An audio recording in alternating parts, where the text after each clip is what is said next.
Welcome and thank you for joining me today. Today we're going to be reading from the Archbook series, The Boy Who Saved His Family. Genesis 37 to 50 is where we're going to be reading from. This story is going to be about Joseph. Here he is holding up his colorful coat that his father has given him. This is going to be written by Alice Burgate, illustrations by Betty Wynn. We're going to see how they captured this story that we read about to this day about Joseph here from the book of Genesis, how the story unravels and why it's so important. Here we see Joseph here who has saved his family, who has done what was needed and done God's will in order for people to be,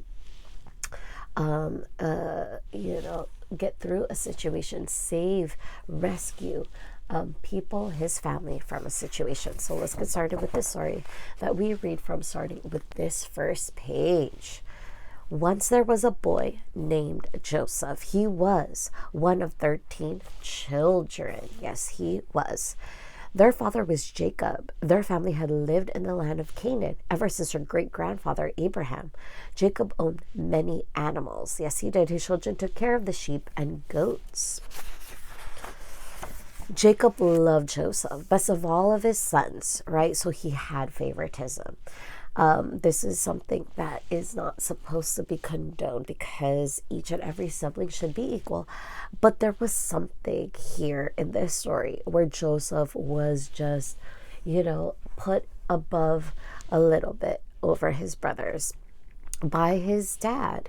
He gave him a long coat with long sleeves. This showed that Joseph was to be the leader. The boy was very proud of his coat. His brothers could see that their father loved Joseph more than any of them, even though most of them were older. They hated Joseph because of this.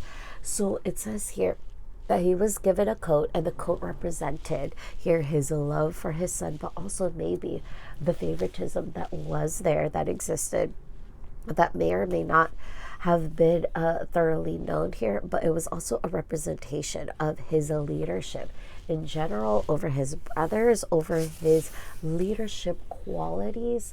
At the end of the day, that's what Jacob had decided to do, give Joseph this coat.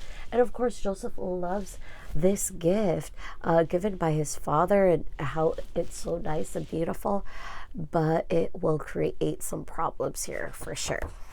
Jealousy, envy, just making people feel bad in a way here.